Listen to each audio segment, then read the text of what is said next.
sou João Fernandes, né? Sou cearense, de Crateús, sertão central do Ceará.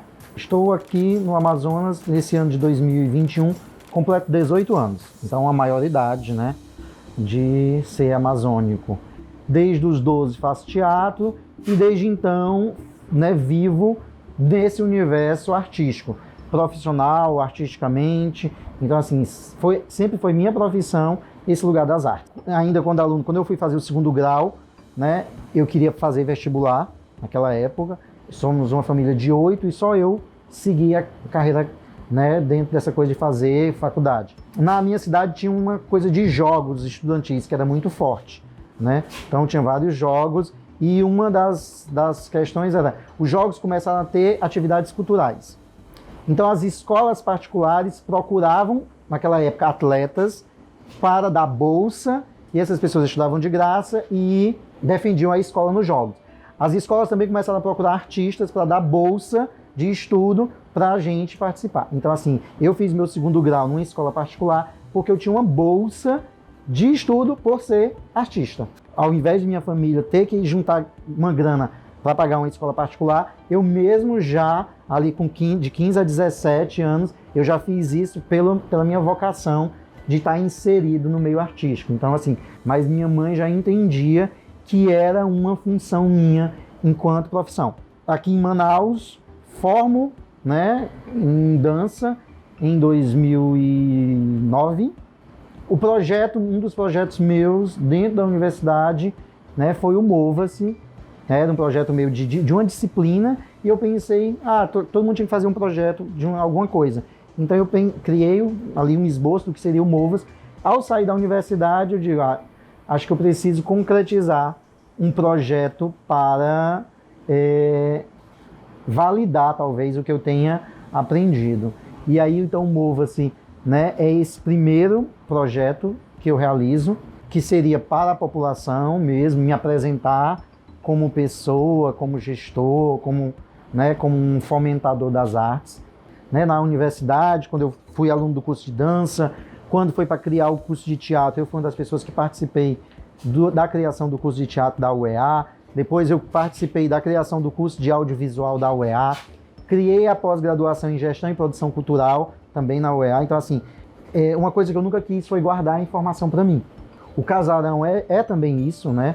Não é guardar a informação para mim, mas é agregar em algum lugar que as pessoas possam vir e conseguir encontrar ou dialogar com isso. Então, acho que como gestão, como uma pessoa da cultura, né, como gestor cultural, eu acho que a missão é essa, é potencializar que outros tenham acesso, né, sejam educacionalmente, sejam artisticamente, estar no palco, ou enquanto público, né, sensibilizar essas pessoas que consomem, né, cultura da sua necessidade, da sua importância. Eu acho que esses sempre foram os meus olhares, né, e eu acho que isso que me fez mais pensar, construir o que é o Casarão, né, porque aí tem essa coisa de ser um fardo, né, uma coisa que você carrega, né, que é meio que uma coisa meio das mitologias, né, uma coisa meio Sísifo.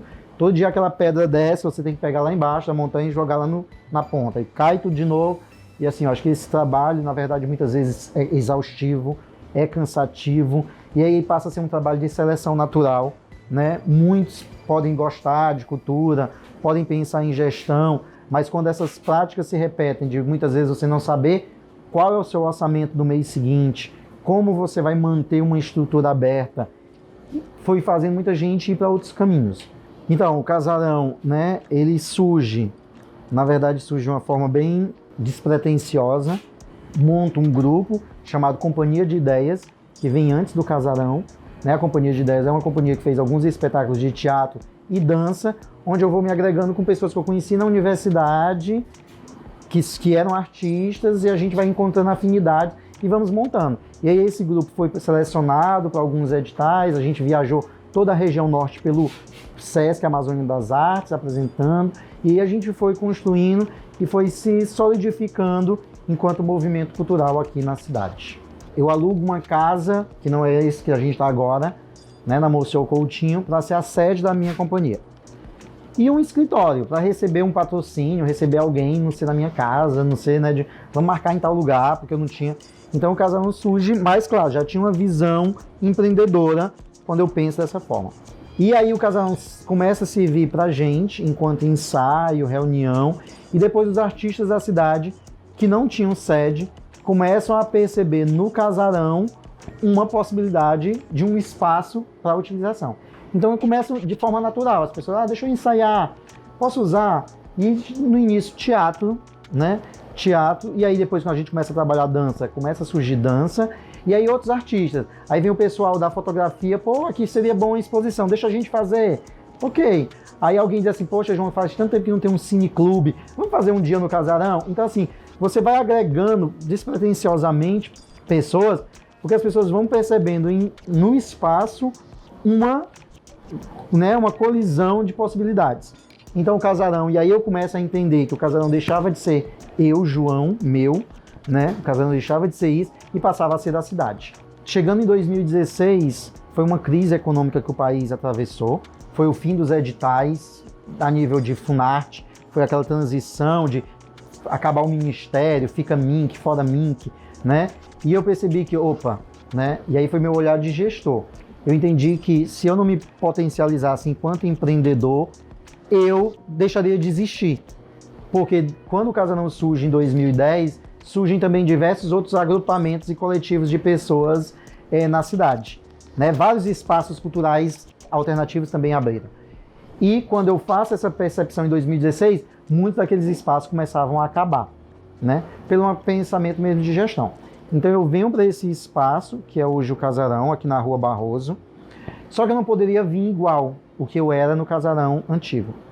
Então a gente decide fazer a inauguração do cinema no aniversário da cidade, que seria um presente. A gente inaugurou o Casarão em setembro e a gente inaugura a sala de cinema em outubro. Então a gente entende aí que o Casarão, durante os 7 anos lá no outro espaço, né, a gente teve um público de 5 mil pessoas. E nos outros 3 anos aqui, a gente já teve mais de 20 mil pessoas. Então o Casarão, ele passa... Aí sim, ele ganha essa conotação de centro cultural, que é como a gente se identifica hoje, né?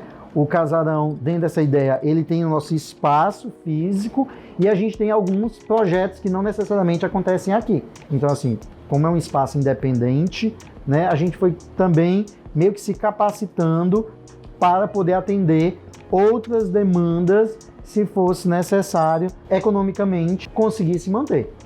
Então, assim, você começa a entender diversos nichozinhos que a gente fazia brincando, mas de forma responsável, mas que agora a gente passa a fazer isso responsavelmente e mensurando quanto aquilo vai gerar financeiramente, né? Isso eu falo no Casarão porque eu não tenho um aporte público, né? Então, assim, eu ganho os editais, mas eu não tenho uma certeza do meu orçamento para o ano seguinte. Então, hoje eu já consigo fazer o orçamento do ano. Eu já consigo ter ali minimamente recursos para começar, né, dispositivos do que eu quero. E uma coisa que eu aprendi no meio de tudo isso é que eu não devo parar nunca, mesmo que a ação seja menor, seja de outra forma. No momento que eu paro, eu perco, algum momento, a credibilidade do patrocinador, que não acreditou na sustentabilidade disso, né? Não foi viável. Então isso também hoje é sempre uma meta, a gente manter todas as ações, menor em outros formatos, pocket, né? Mas a gente tem que continuar para que o outro perceba que é, sim, viável investir no Casarão de ideias, né?